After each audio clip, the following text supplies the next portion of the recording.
What causes property prices to go up? My name is Aldric Toyad. Welcome to this video. I'm a real estate negotiator with RGroup Sdn Bhd. My REN number is 32167. Again, let me emphasize before I proceed, I'm a real estate negotiator. To get an accurate understanding of why a property value goes up, it is best to refer to valuers and appraisers.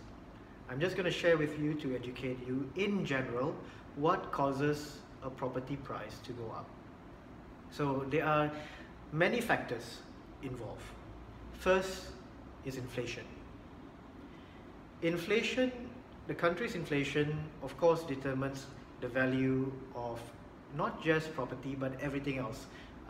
Petrol, food, drinks, goods, consumer goods, power, utilities, and all those. So inflation is the first factor. Second factor, of course, is the improved infrastructure.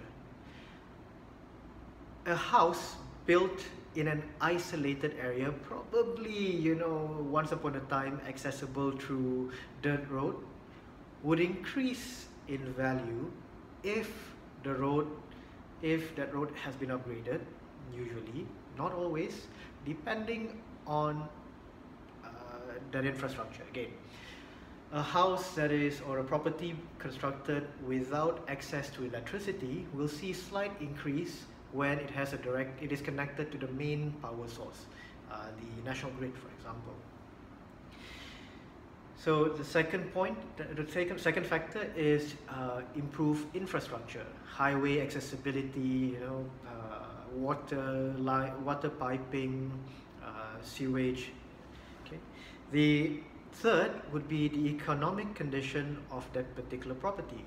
For example, a house converted into, which we commonly see in the Klang Valley, a house by the road facing the main road becomes an office, becomes a dentist's office, becomes a clinic.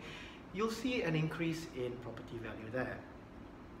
Of course, another factor which causes property values to go up, supply and demand.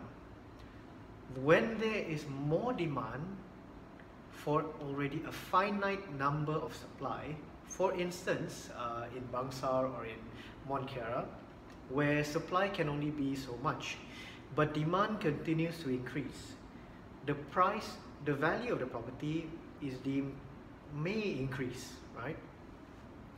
And I've spoken on inflation, improved infrastructure, economic conversion, supply demand, and finally, of course, changes in permitted use.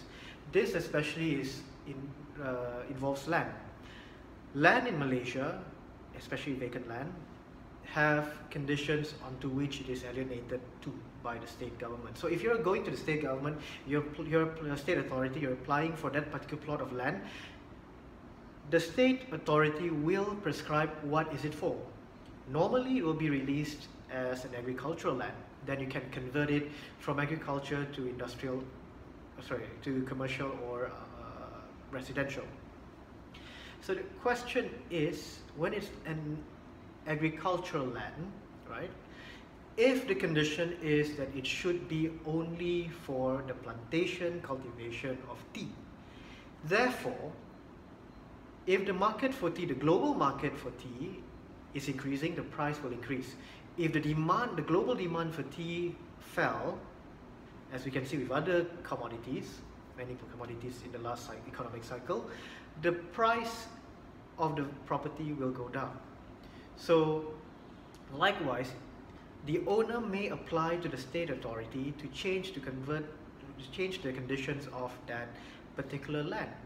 So maybe from which we see in the 90s and 2000s, land designated as agricultural land meant for, say, palm oil were converted to residential properties. This is not uncommon. So the price of that particular property has increased, or usually increases, because of the permitted use has changed. So let me recap. The 5 factors, among the many factors in the world, 5 factors which causes property price to go up. First, inflation. Second, improve infrastructure. Third, economic condition or economic conversion. Fourth, supply and demand. Fifth, the changes in permitted use. If you have any questions, feel free to ask me. Write down in the comment below. I appreciate your feedback, and you can also send me a direct message, or you can get in touch with me through my mobile number 01988311326. Thank you very much. Hope you find this video beneficial.